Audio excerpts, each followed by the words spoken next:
Here's one thing I learned that's so important. Life is really simple. It is really just simple things that you're gonna do that will help you with everything to build skills. And the biggest problem is that people overcomplicate everything. It's because their brain can't believe that it can be this easy. But it is that easy. It's just challenging to build the skills. It's just you got to go through challenges to build the skills. But the process of doing things is very, very easy. And I'm going to explain it to you. It's about literally doing the things that you love to do, that you want to do, that you want to grow. And some things that you value, you might not love in the moment. You might not be excited about going to the gym, but it's going to support you. And doing those things mindfully, which means you're taking your brain with you. One of the biggest problems in our society is that there's so many fake teachers who know or brainwash themselves so much that they teach teachings that seem interesting to your brain and are so complicated that you try to follow them, and then you get entangled in them and everything gets overwhelmed. And you think, oh, is this the right thing? Should I do this? Should I do that?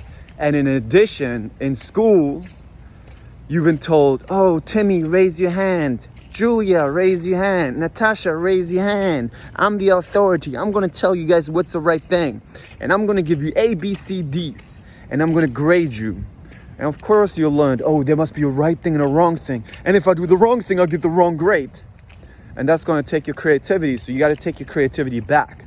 And the way to take your creativity back is actually have the old patterns that you're not good enough, you might do it wrong, and do the things you value anyway, mindfully, because that's how you take the kid by the hand and show it that it's not scary anymore. But in the beginning, you're going to be scared.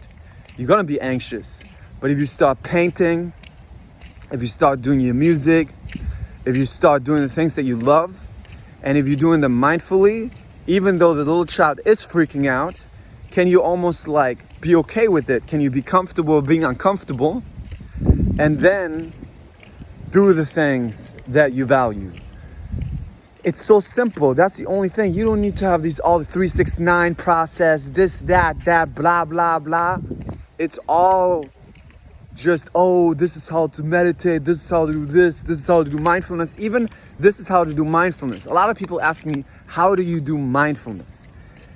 And when I tell you that you learn it while doing the process, by undoing, by just not doing all the activity in your brain, by not doing all the extra work of talking back to the voices that tell you that your boyfriend's cheating on you, that tell you that you have to check this or check that, that tell you that you have to be worried, and you focus mindfully back on what you're doing right now, which is me walking, you are teaching your brain by doing it. Asking like how to do mindfulness is almost like asking, hey, how do I play soccer? Can you give me this book, how to play soccer? And am I going to be as good as Cristiano Ronaldo then? No, you're not. You have to play soccer. You have to touch the ball. The same way you have to touch mindfulness. So I wanted to give you guys this video to make things simple. Make it about write down the values, write down the things you want to do, and do them with any emotions and thoughts. And along the way, you build the skills and you're showing your brain, you show that inner child that you're good enough.